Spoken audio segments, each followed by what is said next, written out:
오늘 하나님께서 주신 말씀은 창세기 14장 1절부터 24절 말씀입니다. 제가 봉독하겠습니다. 시날 왕 아므라벨과 엘라살 왕 아리옥과 엘람 왕 그돌라오멜과 고임 왕 디달의 시대에 이 왕들이 소돔 왕 베라와 고모라 왕 비르사와 아드마 왕 시납과 스보임 왕 세메벨과 벨라 왕 곧 소아랑과 싸웠다. 이 다섯 왕은 군대를 이끌고 싯담 벌판 곧 지금의 소금바다에 모였다. 지난날에 이 왕들이 12년 동안이나 그돌라오멜 왕을 섬기다가 13년째 되는 해에 반란을 일으켰던 것이다.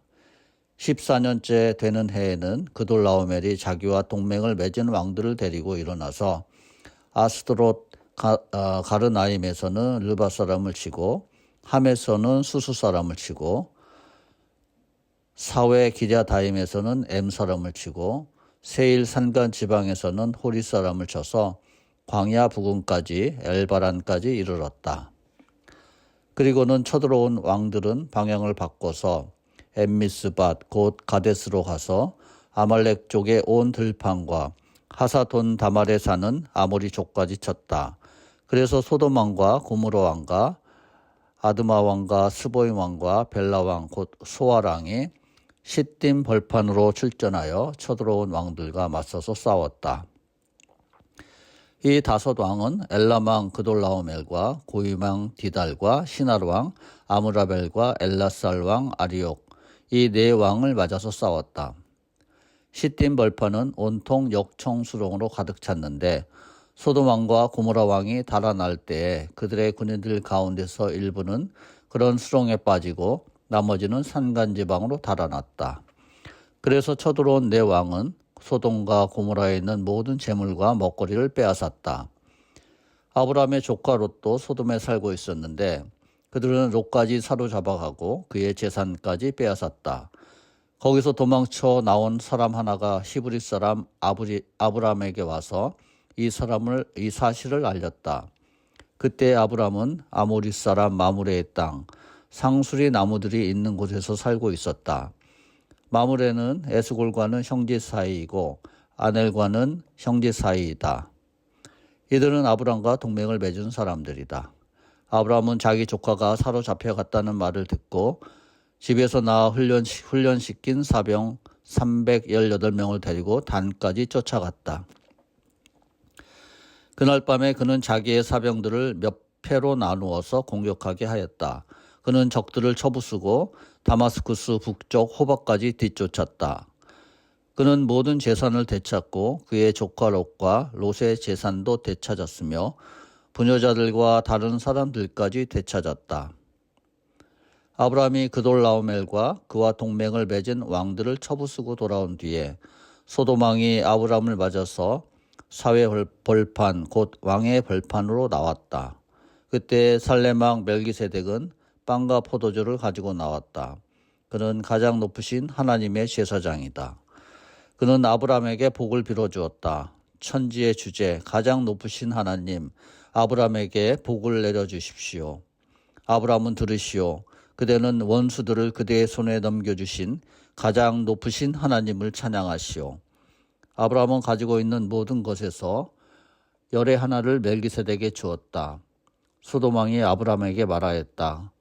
사람들은 나에게 돌려주시고 물건은 그대가 가지시오. 아브라함이 소돔 왕에게 말하였다. 하늘과 땅을 지으신 가장 높으신 주 하나님께 나의 손을 들어서 맹세합니다. 그대의 것은 실오라기 하나나 신발끈 하나라도 가지지 않겠습니다. 그러므로 그대는 그대 덕분에 아브라함이 부자가 되었다고는 절대로 말할 수 없을 것입니다. 나는 아무것도 가지지 않겠습니다. 다만 젊은이들이 먹은 것과 나와 함께 싸우러 나간 사람들 곧 아넬과 에스골과 마므레에게로 돌아갈 몫은 따로 내놓아서 그들이 저마다 제 몫을 가질 수 있게 하시기 바랍니다. 아멘.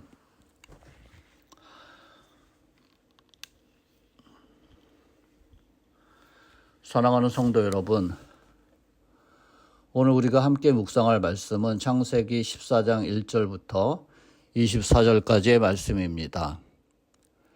이 말씀은 성경에 기록된 최초의 전쟁 이야기이자 믿음의 사람 아브라함이 어떤 선택으로 하나님을 드러내는지를 보여주는 매우 중요한 장면입니다.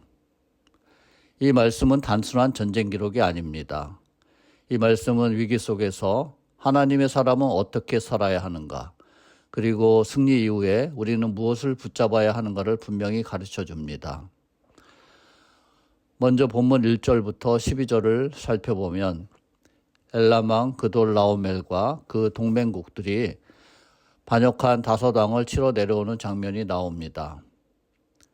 이 전쟁의 본질은 단순한 정치 싸움이 아니라 속박과 자유의 문제였습니다. 다섯왕은 지난 12년 동안 그돌라오멜 왕을 섬기며 조공을 바쳐야 했습니다. 그들은 땅을 가지고 있었지만 자유는 없었습니다. 소유는 있었지만 주인은 아니었습니다. 그래서 조공한 지 13년째 반역을 하게 됩니다. 그러나 인간의 힘으로 얻으려 한 자유는 결국 더 큰 재앙을 불러오게 됩니다. 1년 후인 14년째 전쟁 준비를 마친 그돌라오멜 왕이 마침내 연합군을 이끌고 내려와 그 땅을 초토화시킵니다. 그 결과가 무엇입니까? 먼저 소돔과 고모라는 패배하고 성읍들은 약탈을 당합니다. 그리고 풍요로움을 찾아 소돔에 정착했던 롯이 포로로 잡혀갑니다. 여기서 중요한 사실은 롯이 전쟁을 일으킨 장본인이 아니었음에도 불구하고 악한 이웃들 곁에 거했기 때문에 함께 무너졌다는 것입니다.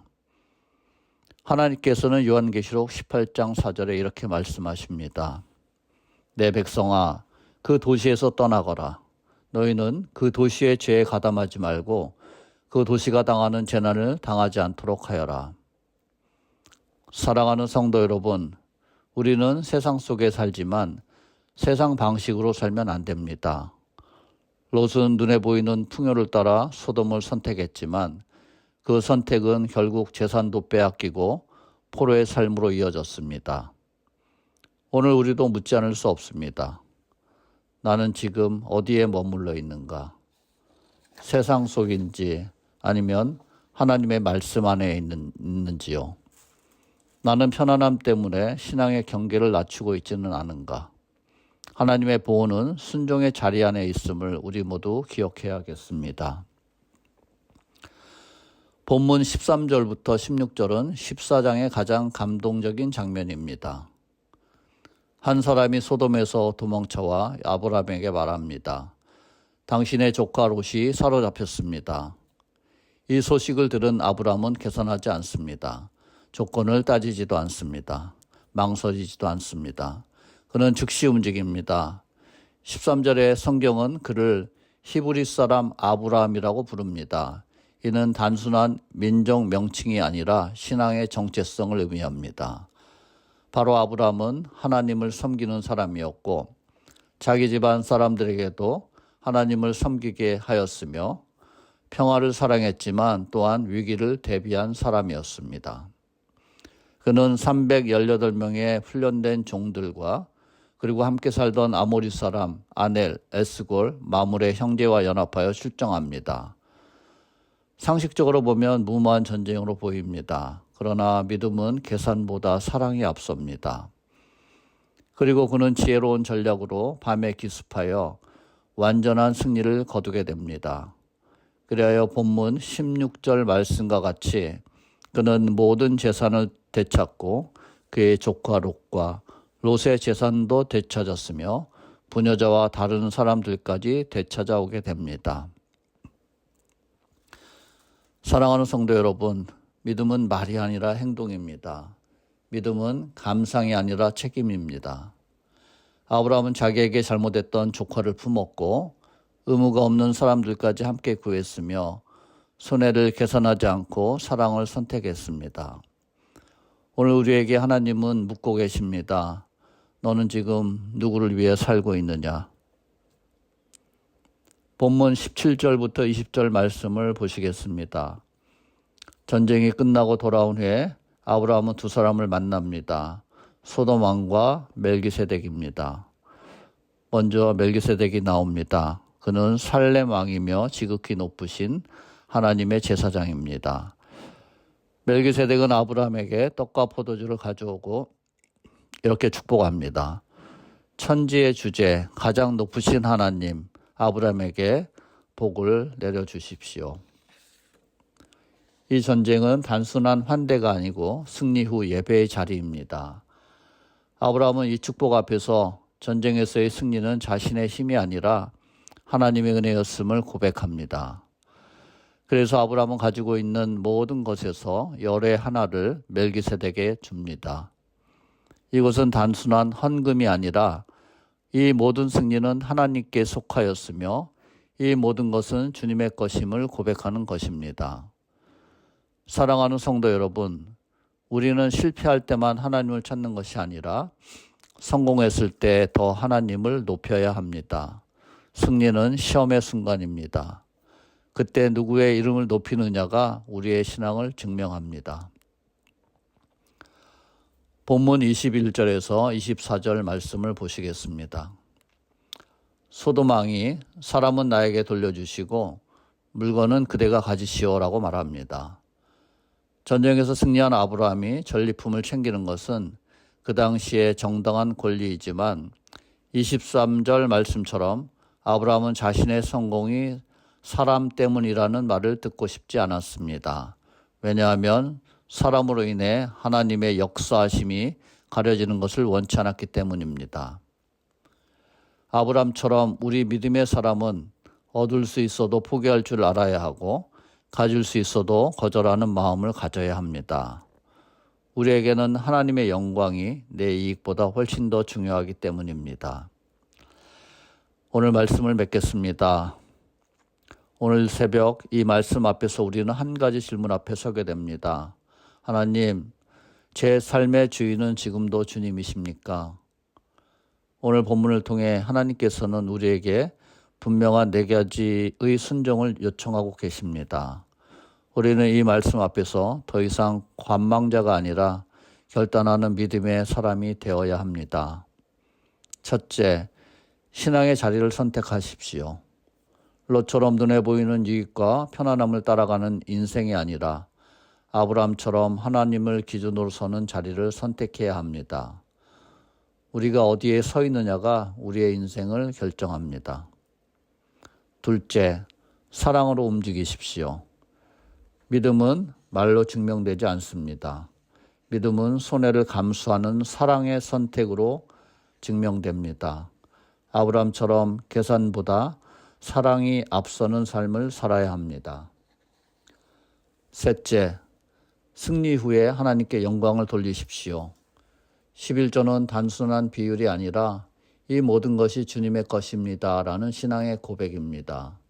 성공했을 때, 형통했을 때 더 하나님을 높이는 사람이 진짜 믿음의 사람입니다. 넷째, 하나님의 이름을 지키는 선택을 하십시오. 내가 높아지는 길이 아니라 하나님이 높아지는 길을 선택하는 것이 참된 믿음입니다. 아브라함은 자신의 명예보다 하나님의 영광을 택했습니다. 아브라함은 전쟁 승리의 영광보다 하나님의 영광을 선택한 사람입니다. 그리고 하나님은 그런 아브라함의 인생을 통해 영광을 받으십니다.